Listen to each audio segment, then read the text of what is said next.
Would you like assistance in losing weight, overcoming a physical handicap, or recovering from a disease or operation? Well, if so, you might consider seeking the aid of a personal trainer. Join us now as we interview two personal trainers from the Northwest YMCA in Cupertino and discuss the benefits of personalized training, and especially personal training for older adults.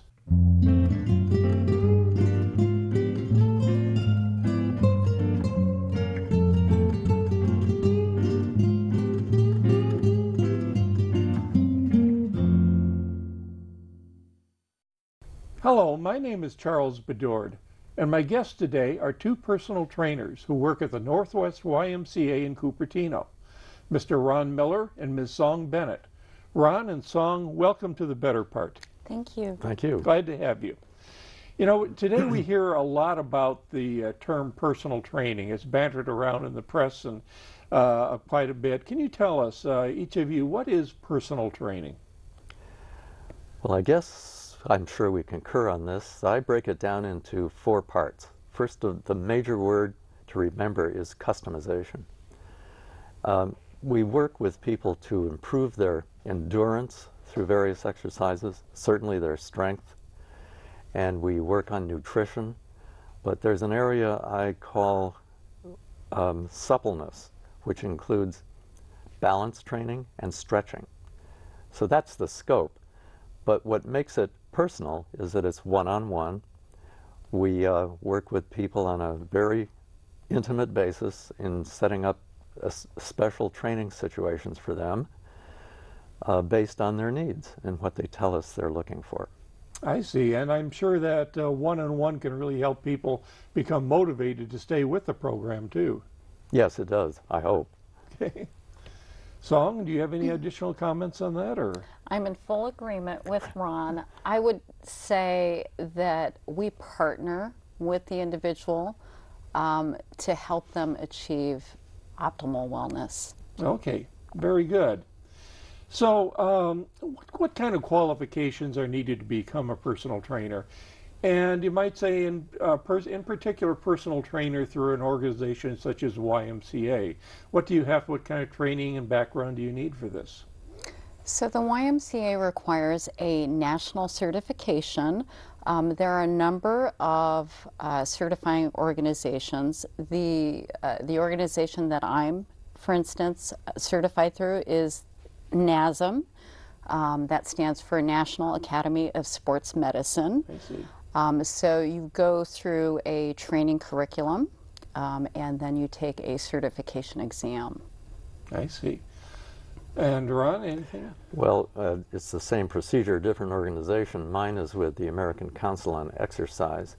But in addition, because I have specialties, I also took classes and certification courses at Foothill within their adaptive fitness program.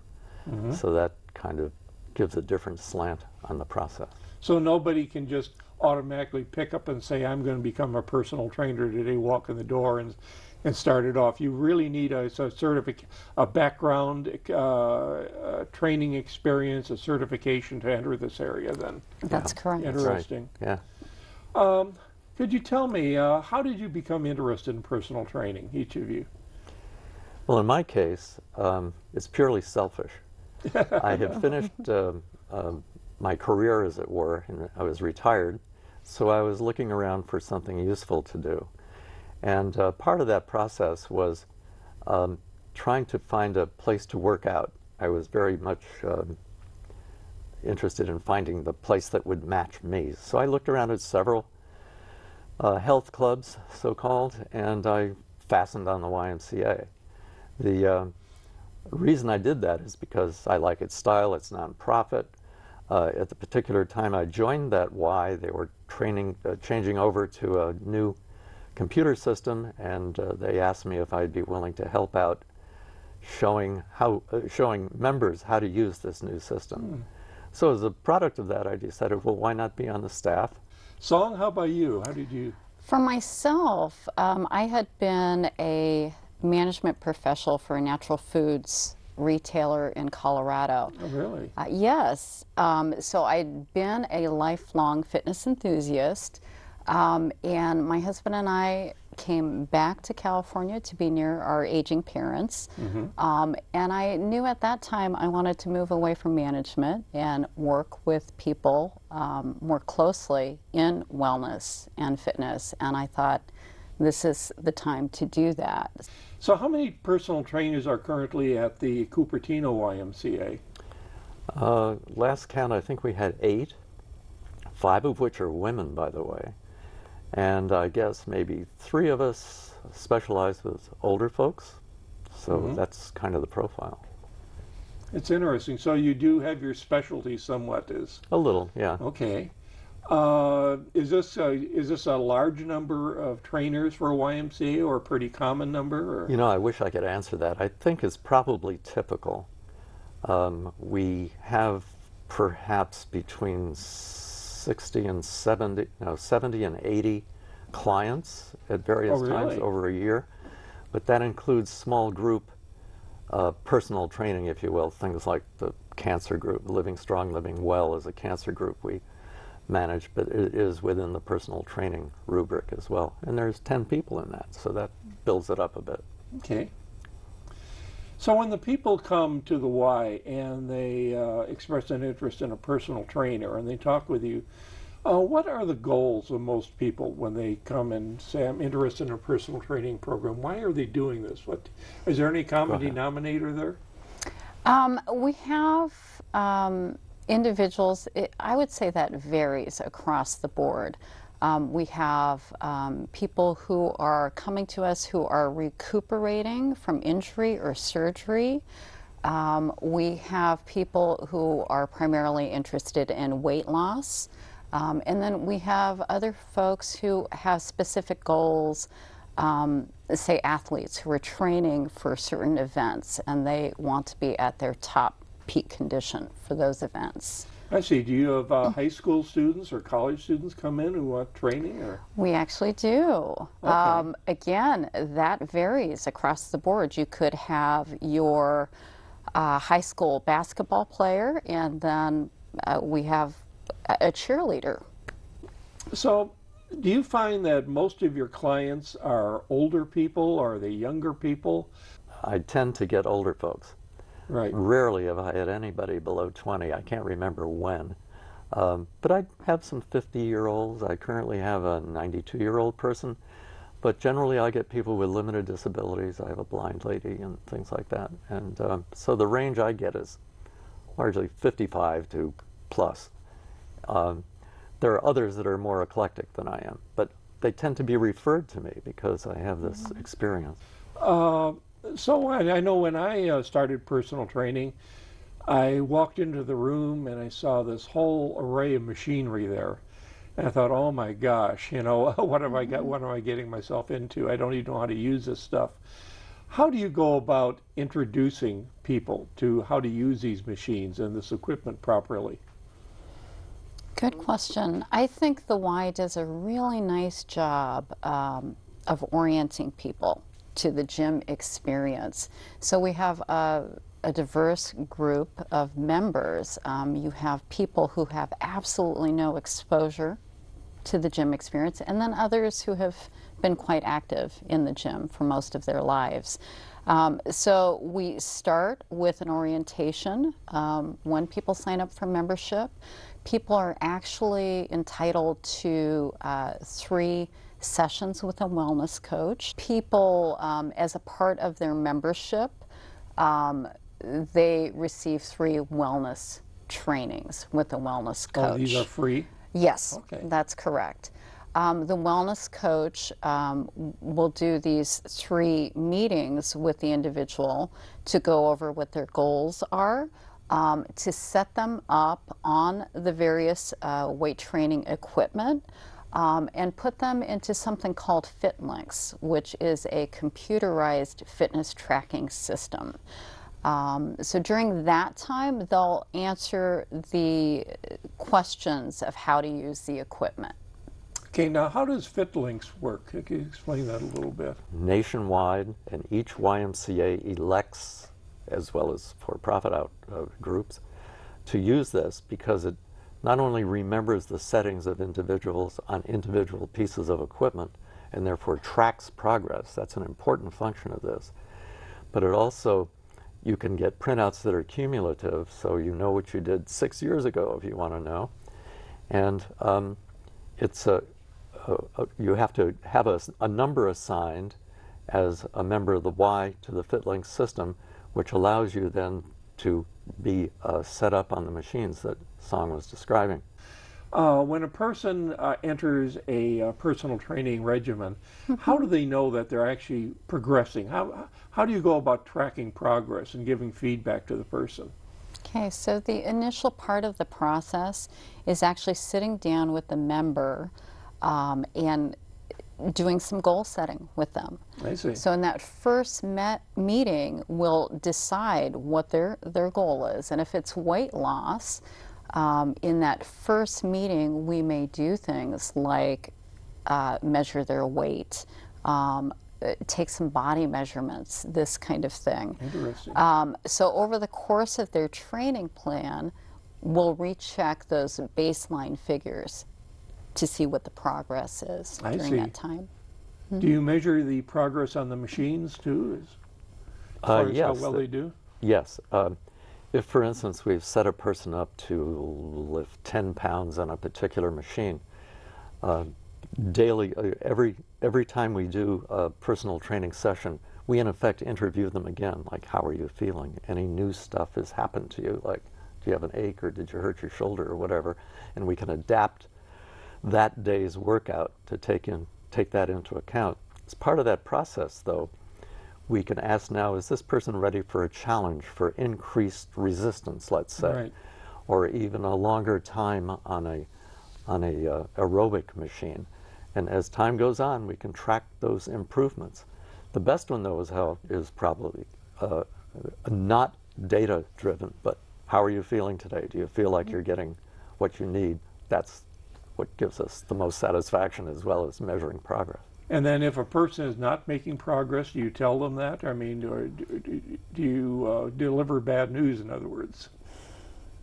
Well, not quite that way. I'd say, maybe we should try something else Okay. to accomplish this particular thing. Like if you can't lift a particular amount of weight with biceps, we can design a different machine or introduce a different machine to do that, which might be more comfortable. I see. I know one of the things you alluded to is that you gradually work up as far as the challenges. I know some people are kind of adverse to the idea of taking on a personal trainer sometimes because they think the person will just push them as far as they can go, very rapidly. So they just get pushed too fast, and that's generally not the case, I take it. Then you just incrementally build up over a period of time. Well, with older people especially, it's important to go slower than you think you should to accomplish that, because discouragement can set in very easily if they can't achieve what they think they can do. Okay, you mentioned older people. How do personal training regimens really differ from what you offer or provide to older people versus to what you provide to younger people? The older client knows their body maybe a little bit better than a younger client. Their interests at that point are different. They're very focused on safety, injury prevention, these kinds of things. The focus may not be on, say, for instance, I want to run that triathlon, or I want to see this type of muscle mass. I see. The focus may be more on, I just had knee surgery. I want to support my knees in the best way possible. So just a different focus, I would say. Older folks I tend to deal with are, I would say, compared to younger folks want to look good and older folks want to feel good. And it's less important to be mirror friendly than it is to be able to get out of the chair and feel good. So that colors a lot of what we do. The main thing it's is not we all do it about the body beautiful slowly. necessarily. No, not at all. There's an awful lot of interaction and friendship building activity that is part of the incentive. That's good. That's good. So let's say I'm a person and I've been talking to people about personalized training, and they tell me, well, look, why don't you just go to the gym and work out?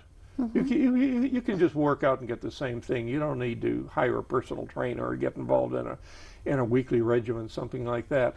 How do the exercises and what you do in personal training differ from what the person would get if they just, quote, went to the gym on their own and worked out?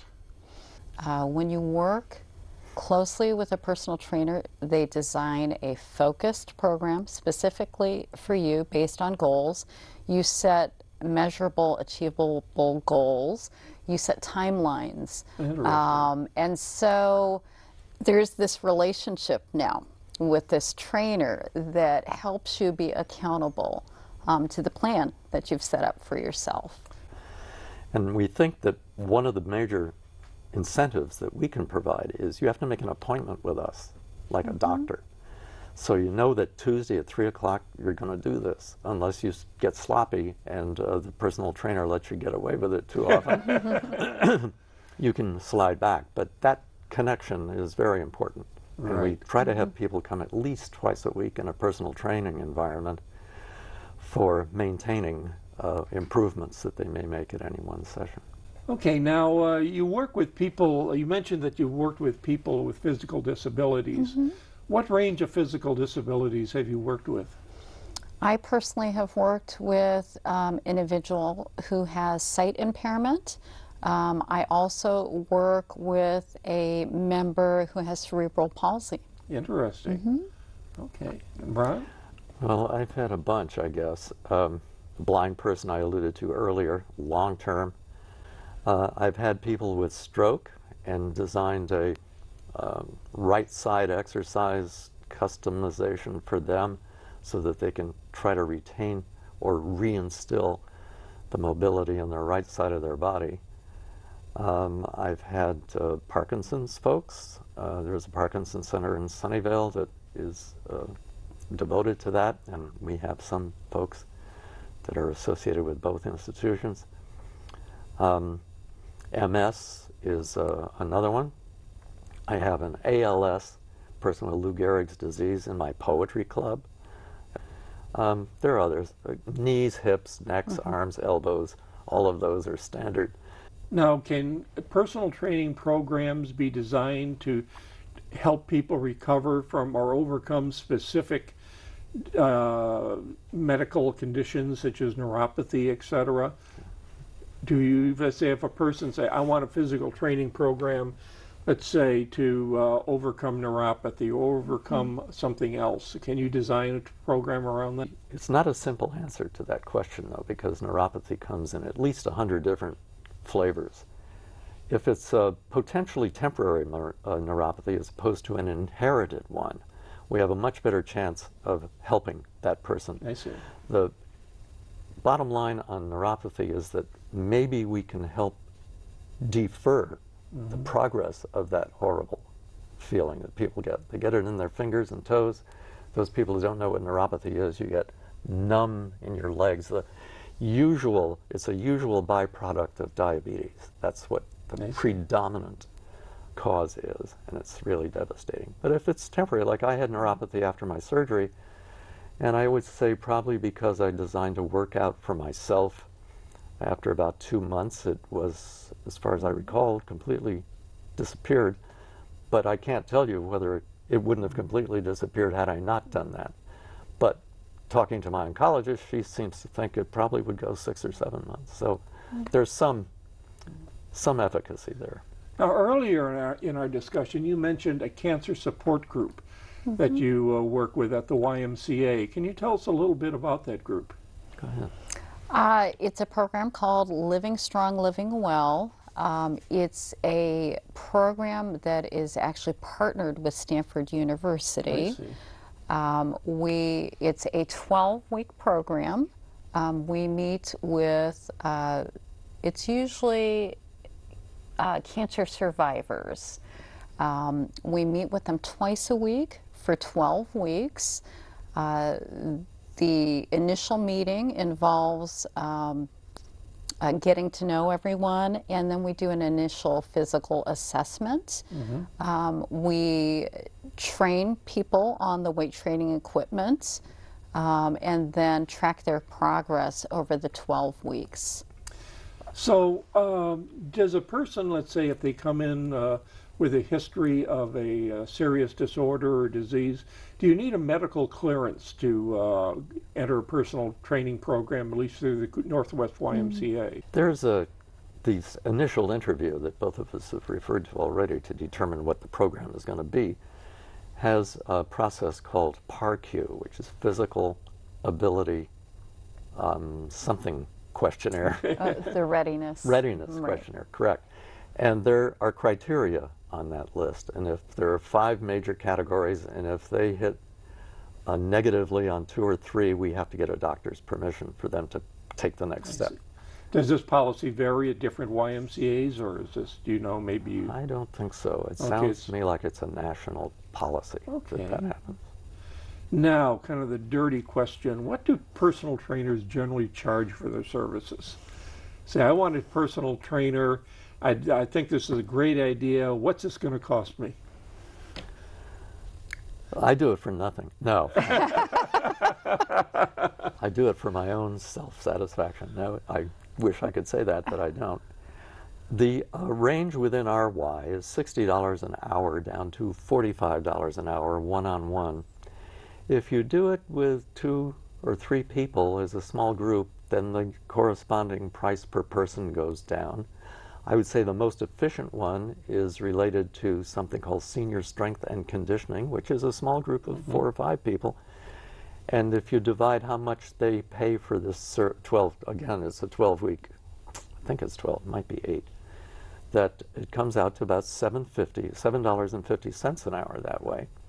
And they don't get the personal training that it would be if they were the total focus of teachers like us.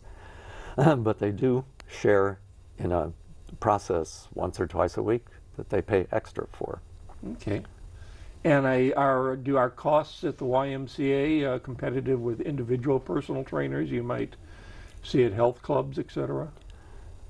In my Yes, experience, very yes. definitely. If you look on the internet and say personal trainer or something like that, you'll find anywhere from $130 with someone advertising him or herself as a personal trainer, as opposed to a for-profit institution, as opposed to a nonprofit like the YMCA is. Now, how many people work with personal trainers at the Y, just totally, at the Cupertino Northwest YMCA? Any idea? The total number of people? It's as I may have referred to earlier, I want to be sure I say the same thing. It's between 70 and 80. 70 and 80 people at the Cupertino Y. Yeah. So as we're running to the close of our show here, let me ask each of you, what is your greatest source of personal satisfaction being a personal trainer? What do you really get out of this? What keeps you at this? The joy of the personal training for me is the relationship with the individual when they've met their goals, when they come in at any given point and say, I feel better, I'm sleeping better, I have more energy, I'm enjoying life. That's what does it for me. Couldn't say it better. That's perfect. Okay. Do each of you have any closing comments concerning the role of personal training in an individual's life, or the role of personal training in the whole spectrum of healthcare in general? I do. I think what I'd like to say is that when people sign up for personal training, they have very specific goals, obviously, about their physical wellness. And I think what they end up finding out is the benefits far exceed just the physical training piece of it. Most of the people I work with find more balance in their lives. So it's more of a holistic process. Interesting. Right? Well, I'd like to kind of make it a little bit broader. The services of the YMCA to older folks, personal training is only a small part of that. As I said, we also have group exercise for people that are predominantly older. There's a lot of pool traffic for people with arthritis, for instance. So it's a wide-ranging service. And there are 9 Ys in the valley, and all of them, to a greater or lesser degree, do what we do. So I can't say that Cupertino is particularly unique, although I don't know what goes on specifically in very many others. One of the amazing things is there's something like 6,000 volunteers that help us do our job at the Y, anywhere from middle school, high school to 6,000 volunteers. Yeah, isn't that amazing? That's incredible. Over the whole association. And there's just many millions of dollars available for people who can't afford to either join the Y or pay for personal trainers. All they have to do is apply for it. And if they satisfy certain criteria, the door is open. This raises the question of insurance, I think, too.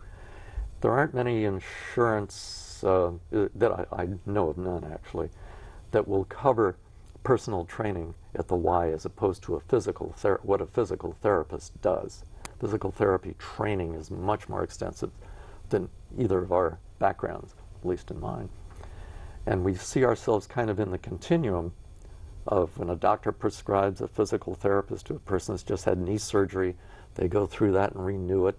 Then all of a sudden insurance stops. That's when the Y should be right there with knowing the background of this person in the physical therapist regime, and we can take it from there. And they join the Y and we can just bring it along, and we don't have to worry about insurance. There are some insurance companies, however, that will, as a health prevention service, cover the cost of certain membership fees in particular health clubs. Unfortunately, the Y is not one of them, which is to say, if you have an insurance company, it would be very wise to ask them for a preventative subsidy, would you cover my membership fee at the YMCA? I don't think anybody's ever asked that, but I think that might be a good thing to try. Okay, well, I want to thank you both for coming. I thoroughly enjoyed our conversation today. Thank you. Thank you very much. Thank you. I wish to thank Mr. Ron Miller and Ms. Song Bennett for a very interesting discussion of personal training. I also thank you, the audience, for joining us today on The Better Part. Please remember that many Better Part shows are available through the county's Santa Clara County Library System. Additionally, most shows are available on YouTube and Roku. See you next week.